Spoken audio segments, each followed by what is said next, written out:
Neredeyse bir yıl sonra, 18 Ekim ayında Londra, eşsiz bir vahşilikle dolu bir suç ve mağdurun yüksek konumuyla adeta sarsıldı. Detaylar azdı ve son derece şaşırtıcıydı. Bir hizmetçi, nehre çok yakın bir evde yalnız yaşıyordu. Yukarı çıkıp yatmaya gittiğinde saat 11'i gösteriyordu. Gece vakti şehirde bir sis dolaşmış olsa da, gecenin ilerleyen saatlerinde gökyüzü bulutsuzdu. Hizmetçinin penceresinden görünen sokak, dolunay tarafından parlak bir şekilde aydınlatılmıştı. Kız görünüşe göre romantik bir ruh halindeydi. Çünkü pencerenin hemen altında duran kutusunun üzerine oturdu ve hayallere daldı. Sonradan bu deneyimi gözyaşlarıyla anlatırken, hiç bu kadar huzur içinde hissetmediğini, dünyayı ve insanları hiç bu kadar iyi düşünmediğini söyleyecekti. Ve tam o sırada, otururken fark etti. Beyaz saçlı, yaşlı ve son derece güzel bir beyefendi sokak boyunca yaklaşıyordu. Onunla karşılaşmak için ilerleyen bir başka ve çok küçük boylu bir beyefendi daha vardı. Kız ilk başta bu küçük adama daha az dikkat etti. Konuşma mesafesine geldiklerinde, ki bu tam olarak hizmetçinin gözlerinin altındaydı, yaşlı adam eğildi. Diğerine çok ama çok kibar bir edayla yaklaştı. Konuşmasının konusu büyük bir önem taşımıyor gibiydi. Gerçekten de, bazen eliyle işaret etmesinden, sadece kendi yolunu sormak istediği anlaşılıyordu. Ama ay ışığı doğrudan yüzüne vuruyordu. Ve kız onu izlemekten büyük bir memnuniyet duyuyordu. Yüzünde o eski dünya merhametinin masumiyeti, ama aynı zamanda yüksek, sağlam bir özsaygı vardı. Hemen ardından kızın gözleri diğer adama kaydı. Ve onda, bir zamanlar efendisini ziyaret etmiş olan Bay Hyde'ı fark edince şaşırdı. Onu gördüğü an içinde derin bir hoşnutsuzluk hissetti. Bay Hyde'ın elinde ağır bir baston vardı ve onunla oynuyordu. Ancak adam tek kelime bile cevap vermedi. Sanki onu, kontrol edemediği bir sabırsızlıkla dinliyordu. Ve sonra, aniden patladı. Öfkeyle, büyük bir ateş içinde kontrolden çıktı. Ayağıyla yere vuruyor. Bastonunu sallıyor ve, hizmetçinin tarif ettiği gibi, adeta bir deli gibi davranıyordu. Yaşlı beyefendi, çok şaşkın ve hafif incinmiş bir havayla bir adım geri çekildi. İşte tam o anda, Bay Hyde her türlü sınırı aştı ve onu yere vurdu. Ardından bir maymun gibi öfkeyle kurbanını ayaklarının altında ezmeye başladı. Darbeler adeta bir fırtına gibi aşağıya iniyordu. Kemiklerin parçalandığı duyuluyordu ve talihsiz ceset yola savruldu. Bu dehşet verici görüntü ve sesler karşısında, hizmetçi dayanamayıp bayıldı. Saat 2 olmuştu kendine geldiğinde. Hemen polisi çağırdı. Katil çoktan gitmişti. Ama kurbanı sokak ortasında yatıyordu, inanılmaz bir şekilde hırpalanmış ve dağılmıştı. İşin yapıldığı baston, nadir, çok sert ve ağır bir ahşaptı. Bu bilinçsiz zalimliğin şiddeti altında tam ortasından kırılmıştı. Parçalanmış bir yarısı sokağa yuvarlanmıştı. Diğer yarısı ise şüphesiz katil tarafından götürülmüştü. Kurbanın üzerinde bir çanta ve altın bir saat bulundu. Ancak hiçbir kart veya kağıt yoktu. Mühürlü ve damgalı, muhtemelen postaya götürülen bir zarf dışında. Zarfın üzerinde bir adres yazılıydı, Bay Utterson. Bu durum ertesi sabah, henüz yataktan kalkmadan önce avukata ulaştırıldı. Avukat durumu görüp öğrendiği anda, dudaklarını ciddi bir ifadeyle birleştirdi. "Cesedi görene kadar hiçbir şey söylemeyeceğim," dedi. "Bu çok ciddi bir mesele olabilir. Giyinene kadar lütfen bekleyin." Ve aynı ciddi ifadeyle, kahvaltısını hızla geçiştirip cesedin taşındığı karakola gitti. Hücreye girer girmez başını salladı. "Evet," dedi, "onu tanıyorum. Bunu söylediğim için çok üzgünüm ama. Bu Sir Danvers Carew." "Aman tanrım, efendim," diye haykırdı memur. "Bu mümkün mü?" Ve bir sonraki an, gözlerinde profesyonel bir hırs parıldadı. "Bu olay çok ses getirecek," dedi. "Ve belki de adamı bulmamıza yardım edebilirsiniz." Hemen ardından hizmetçinin ne gördüğünü kısaca anlattı ve kırık bastonu gösterdi. Bay Utterson, HYDE adını duyduğu an zaten irkilmişti. Ama baston tam önünde yatıyordu, artık şüpheye yer yoktu. Ne kadar kırılmış ve hırpalanmış olsa da. Onu yıllar önce kendisinin Henry Jekyll'a hediye ettiği bir eşya olarak derhal tanıdı. "Bu Bay HYDE küçük boylu biri mi?" diye sordu. "Özellikle küçük ve özellikle kötü görünümlü biri. Hizmetçi onu böyle tarif ediyor," dedi memur. Bay Utterson bir an düşündü. Sonra başını kaldırarak, "Benim Taksim'e gelirseniz," dedi, "sanırım sizi onun evine götürebilirim." Saat sabahın 9'u civarıydı ve sezonun ilk sisleri çökmüştü. Büyük, çikolata rengi bir bulut gökyüzüne indi. Ancak rüzgar, bu ağır buharları sürekli olarak sıkıştırıp püskürtüyordu. Kabin sokaktan sokağa ağır ağır ilerlerken, Bay Utterson inanılmaz sayıda alacakaranlık tonuna şahit oldu. Çünkü bir an akşamın sonu gibi kapkaranlık oluyor. Bir an garip bir yangını andıran zengin, parlak bir kahverengi parıltı kaplıyordu etrafı. Ve bazen, bir anlığına sis dağılıyor. Yorgun bir gün ışığı, fırtınanın arasından süzülüyordu. Soho'nun kasvetli mahallesi bu değişen ışıklar altında belirdi. Çamurlu yollar, dağınık yolcular ve bu hüzünlü karanlıkla mücadele etmek için hiç söndürülmemiş ya da yeniden yakılmış lambalar. Avukatın gözünde burası, bir kabus şehrinin mahallesi gibi görünüyordu. Zihnindeki düşünceler de en karanlık renklere bürünmüştü. Yol arkadaşına baktığında, kanunun ve yasa görevlilerinin o korkunç baskısını hissediyordu. Ki bu korku, bazen en dürüst insanı bile sarabilirdi. Kabin adresin gösterdiği yere yaklaştığında sis biraz hafifledi. Sokak ortaya çıkmıştı, kirli bir cadde. Bir cin salonu, ucuz bir Fransız lokantası, 2 kuruşluk salataların satıldığı küçük bir dükkan. Kapı önlerinde toplanmış yıpranmış çocuklar. Ve sabah içkisini almak için ellerinde anahtarlarıyla bekleyen, farklı milletlerden bitkin kadınlar. Ve bir sonraki an, sis yeniden çöktü. Koyu kahverengi bir perde gibi etrafı kapladı ve onu bu tekinsiz çevreden ayırdı. Burası Henry Jekyll'ın favorisi olan evdi. Çeyrek milyon sterlinlik bir servetin varisi olan bir adamın evi. Fil dişi yüzlü, gümüşi saçlı yaşlı bir kadın kapıyı açtı. Yüzünde kötücül bir ifade vardı, ikiyüzlülükle yumuşatılmıştı. Ama tavırları mükemmeldi. "Evet," dedi. Burası Bay Hyde'ın eviydi ama kendisi evde yoktu. O gece çok geç bir saatte gelmiş, ancak 1 saat geçmeden tekrar çıkmıştı. Bunda garip bir şey yoktu. Alışkanlıkları çok düzensizdi ve sık sık evde bulunmazdı. Örneğin, onu dün görene kadar neredeyse 2 aydır hiç görmemişti. "Pekala o zaman, odalarını görmek istiyoruz," dedi avukat. Kadın bunun imkansız olduğunu söylemeye başlayınca, avukat araya girdi. "Sana bu kişinin kim olduğunu söylesem iyi olur," diye ekledi. "Bu yanımdaki beyefendi Scotland Yard'dan müfettiş Newcomen." Kadının yüzünde iğrenç bir sevinç parıltısı belirdi. "Ah," dedi. "Başı belada mı? Ne yaptı?"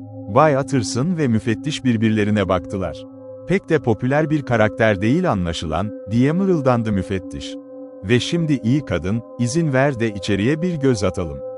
Evin tüm genişliğine rağmen, yaşlı kadın dışında tamamen boş olan bu yerde Bay Hyde sadece birkaç odayı kullanmıştı. Ancak bu odalar son derece lüks ve zevkle döşenmişti. Bir dolap ağzına kadar şarapla doluydu. Gümüş takımlar, zarafet dolu detaylar. Duvarlarda asılı duran güzel bir tablo, ki Utterson bunun büyük bir sanat tutkunu olan Henry Jekyll'dan bir hediye olduğunu tahmin etti. Ve kalın, göz alıcı renkte halılar. Ancak şu anda odalar yakın zamanda ve büyük bir aceleyle yağmalanmış gibi görünüyordu. Kıyafetler yerlere saçılmıştı, cepleri dışarı çıkarılmıştı. Kilitli çekmeceler ardına kadar açıktı. Ve şöminenin üzerinde, sanki pek çok kağıt yakılmış gibi gri bir kül yığını duruyordu. Müfettiş bu közlerin arasından, ateşe direnmiş yeşil bir çek defterinin koçanını çıkardı. O kırık bastonun diğer yarısı ise kapının arkasında bulundu. Şüpheleri kesinleşen memur, son derece memnun kalmıştı. Bankaya yapılan bir ziyaret ve failin hesabında duran binlerce sterlinlik bakiye, bu tatmini tamamladı. "Buna güvenebilirsiniz efendim," dedi Bay Utterson'a. "Onu avucumun içine aldım. Kafasını kaybetmiş olmalı. Yoksa çek defterini asla burada bırakmazdı, hele ki yakmaya çalışmazdı. Para onun hayatı demek. Artık yapacak tek şeyimiz var, bankada beklemek ve aranıyor ilanları bastırmak." Ancak bu sonuncusu o kadar kolay gerçekleşmedi. Çünkü Bay Hyde'ın çok az tanıdığı vardı. Hizmetçinin efendisi bile onu sadece 2 kez görmüştü. Ailesine dair hiçbir iz yoktu. Hiç fotoğraflanmamıştı. Onu tanımlayabilecek az sayıdaki kişi de birbirlerinden tamamen farklı şeyler söylüyordu. Sadece tek bir konuda hemfikirdiler. O da, adamı gören herkesin üzerinde bıraktığı, o ürkütücü, kelimelerle ifade edilemeyen, ne idüğü belirsiz gariplik hissiydi. Öğleden sonra geç saatlerdi. Bay Utterson, Doktor Jekyll'ın kapısına vardığında Poole tarafından hemen içeri alındı. Mutfak ofislerinin yanından geçip, bir zamanlar bahçe olan o avluyu açtılar. Karşılarındaki bina, laboratuvar ya da kadavra odası olarak bilinen, kasvetli bir yapıydı. Doktor, bu evi ünlü bir cerrahın varislerinden satın almıştı. Ancak kendi merakı anatomiye değil, kimyaya yönelikti. Bu yüzden bahçenin sonundaki bu bloğun kullanım amacını tamamen değiştirmişti. Avukat, arkadaşının evinin bu bölümüne ilk kez adım atıyordu. Penceresiz, kirli ve kasvetli yapıya merakla, biraz da huzursuzlukla baktı. Bir zamanlar hevesli öğrencilerle dolup taşan amfi, şimdi sessiz ve cansız yatıyordu. Masalar kimyasal aletlerle doluydu. Zemin ise sandıklar ve ambalaj samanlarıyla kaplanmıştı. Light, sisli kubbeden içeri loş bir şekilde süzülüyordu. İleride, kiremit rengi çuha kaplı bir kapıya çıkan merdivenler vardı. Bay Utterson, işte bu merdivenleri tırmanarak sonunda doktorun çalışma odasına kabul edildi. Burası camlı dolaplarla donatılmış geniş bir odaydı. Odadaki eşyalar arasında büyük bir boy aynası ve bir çalışma masası dikkat çekiyordu. Tozlu, demir parmaklıklı 3 pencere ise avluya bakıyordu. Duvardaki ızgarada ateş yanıyordu. Baca rafına yerleştirilmiş lamba etrafa ışık saçıyordu. Çünkü evlerin içine kadar yoğun bir sis çökmeye başlamıştı. Ateşin hemen yanı başında, Doktor Jekyll duruyordu. Ölmüş kadar bitkin ve hasta görünüyordu. Ziyaretçisini karşılamak için ayağa bile kalkmadı. Sadece soğuk elini uzattı ve sesi değişmiş bir halde "Hoş geldin" dedi.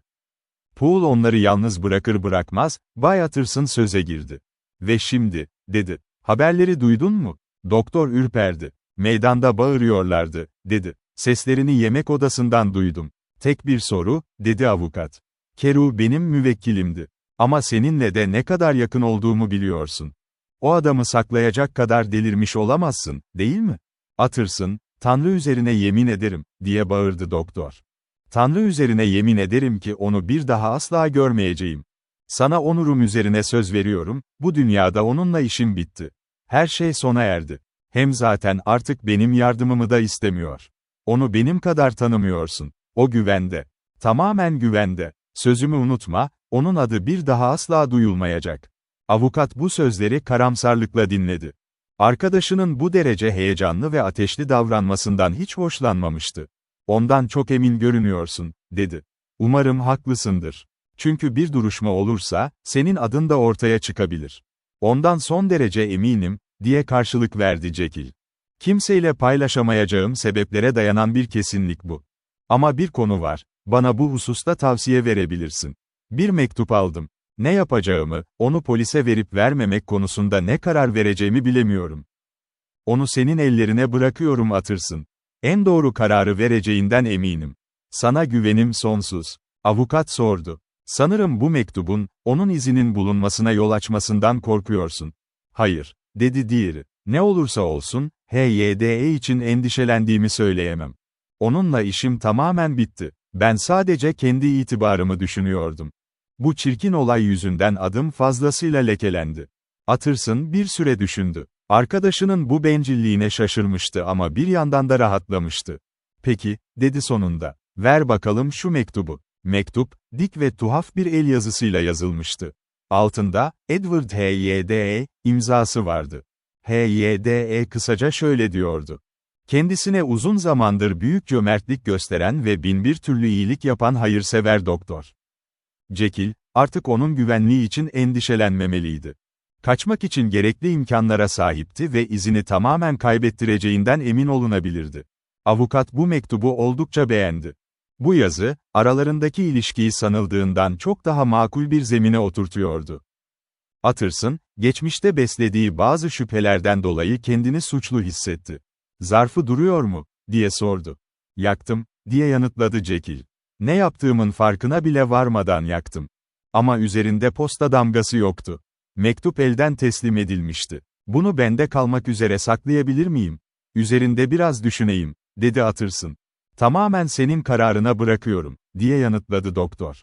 "Ben kendime olan güvenimi tamamen kaybettim." "Peki, üzerine düşüneceğim," dedi avukat.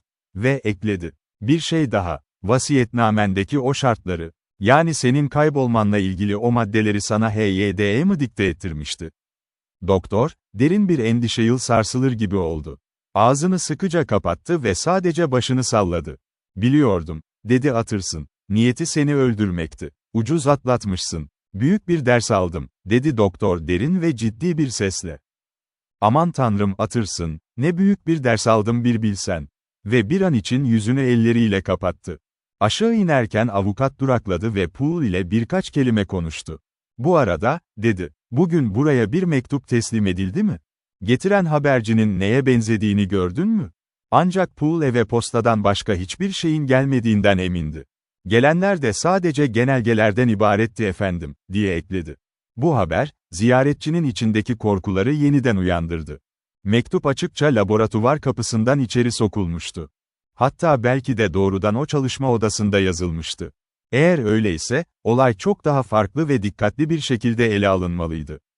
Sokakta yürürken, gazete satıcılarının boğuk sesleri kaldırımlarda yankılanıyordu. Özel baskı, bir milletvekilinin korkunç cinayeti. Söz konusu olan, bir dostun ve müvekkilin ağıtıydı. Ve Utterson, bir başka dostunun adının bu skandala karışması ihtimalinden büyük bir korku duyuyordu.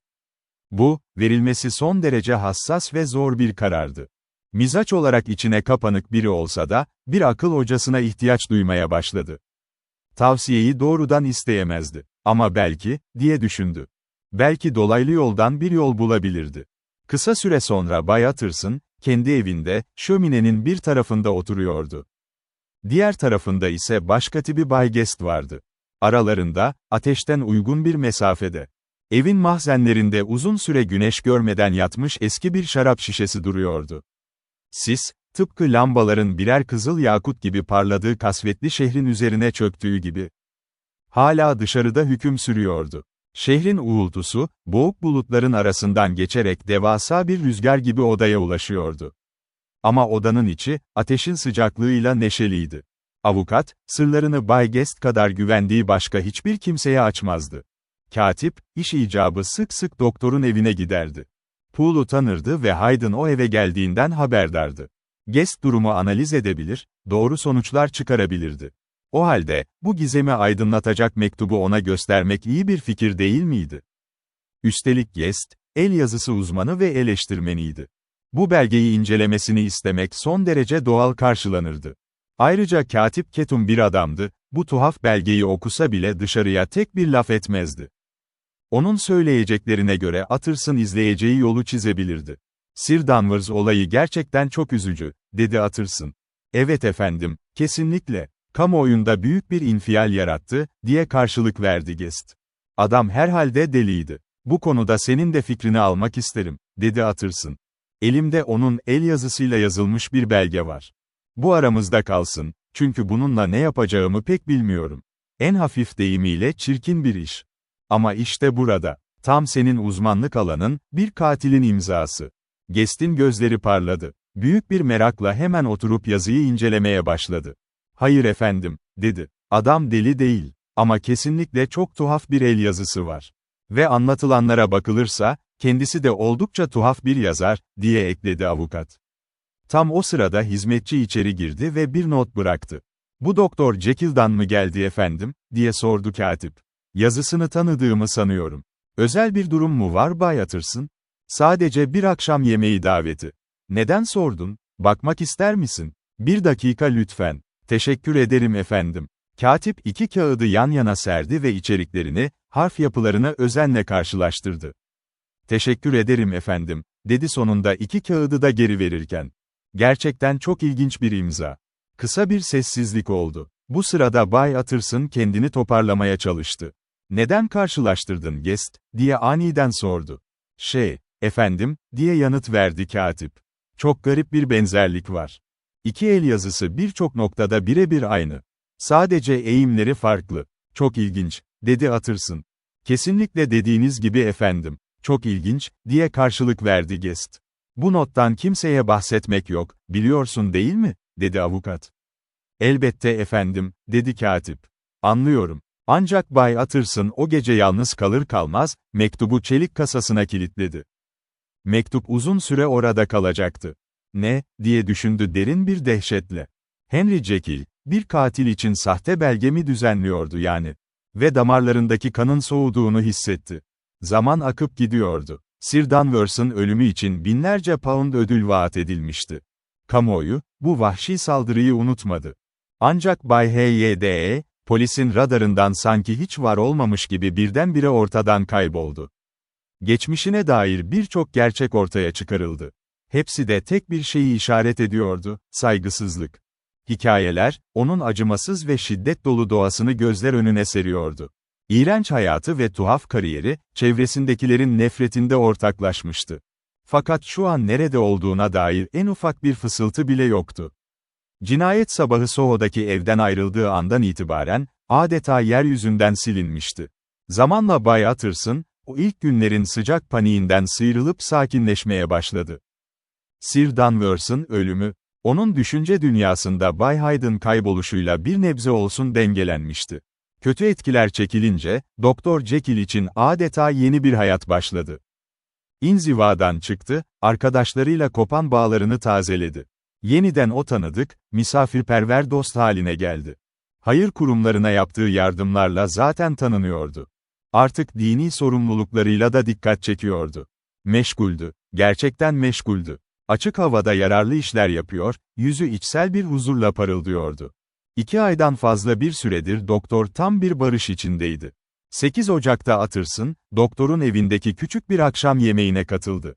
Lanyon da oradaydı. Ev sahibinin bakışları, o eski günlerdeki gibi 3 kişilik ayrılmaz dostluk grubunun üzerinde sevgiyle geziniyordu. Ancak 12'sinde ve tekrar 14'ünde, kapılar avukatın yüzüne kapandı. "Doktor kendini eve kapattı," dedi Poole. "Ve kimseyi kabul etmiyor." 15'inde Utterson şansını tekrar denedi, ama yine reddedildi. Son 2 aydır neredeyse her gün arkadaşını görmeye alışmış olan avukat için bu yalnızlığın geri dönüşü, ruhunu ağırlaştırıyordu. 5. gece Guest ile yemek yedi. 6. gece ise Doktor Lanyon'un yolunu tuttu. En azından orada kapıdan çevrilmedi. Fakat içeri adım attığında, doktorun görünüşündeki değişim karşısında dona kaldı. Yüzünde adeta bir ölüm emri okunuyordu.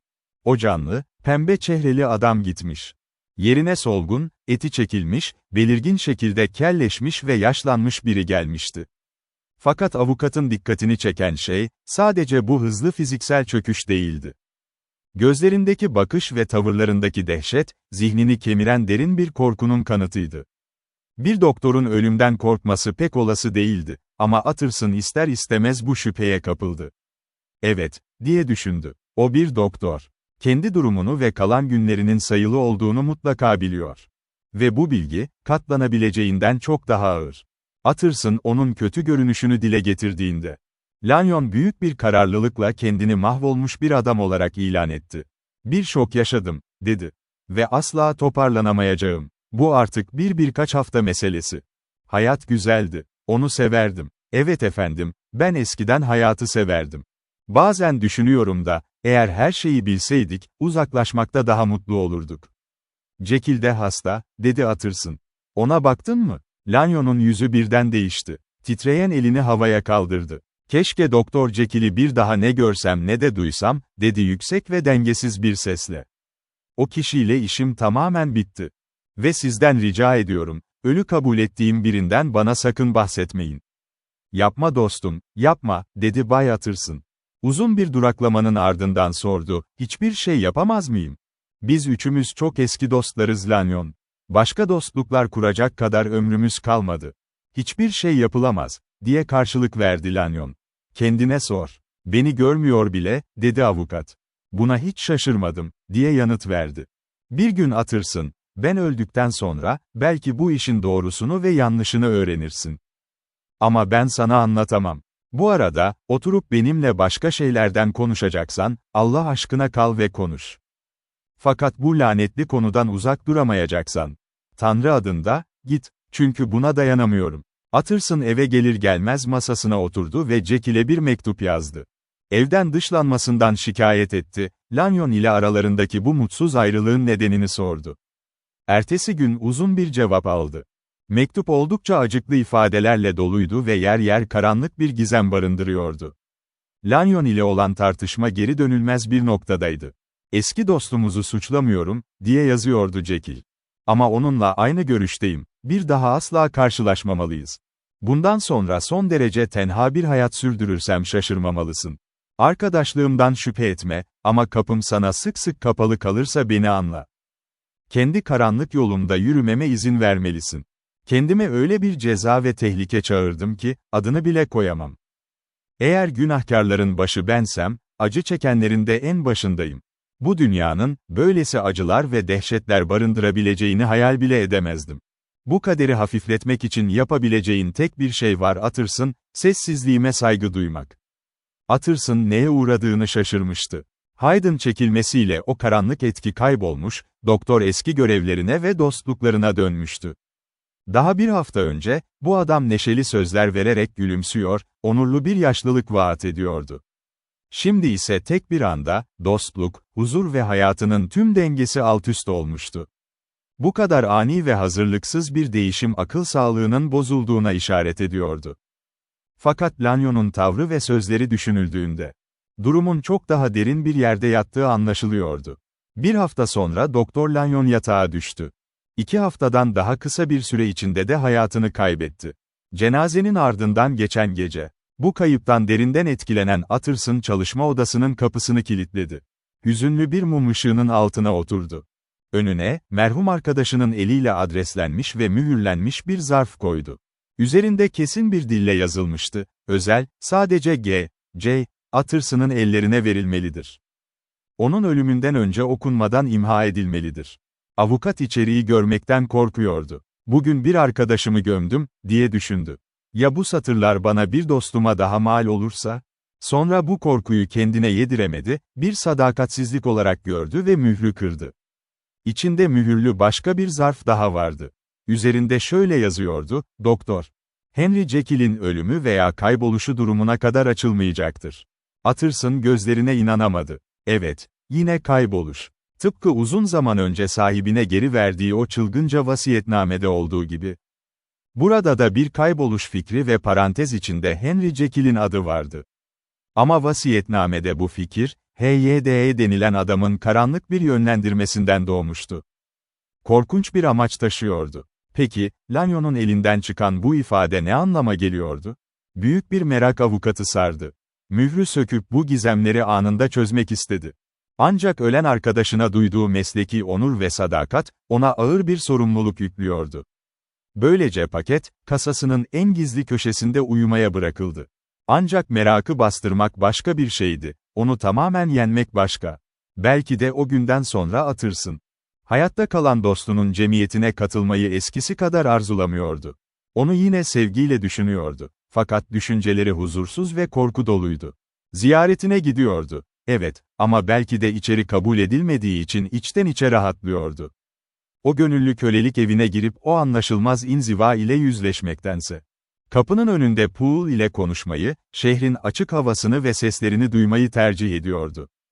Poole'un vereceği haberler de pek iç açıcı değildi. Doktor, görünüşe göre laboratuvarın üzerindeki küçük odaya kapanmıştı. Bazen orada uyuyordu. Morali çok bozuktu, son derece sessizleşmişti. Artık okumuyordu bile. Sanki zihnini meşgul eden ağır bir şey vardı. Utterson, değişmeyen bu raporların sıklığı karşısında, zamanla ziyaretlerini azaltmaya başladı.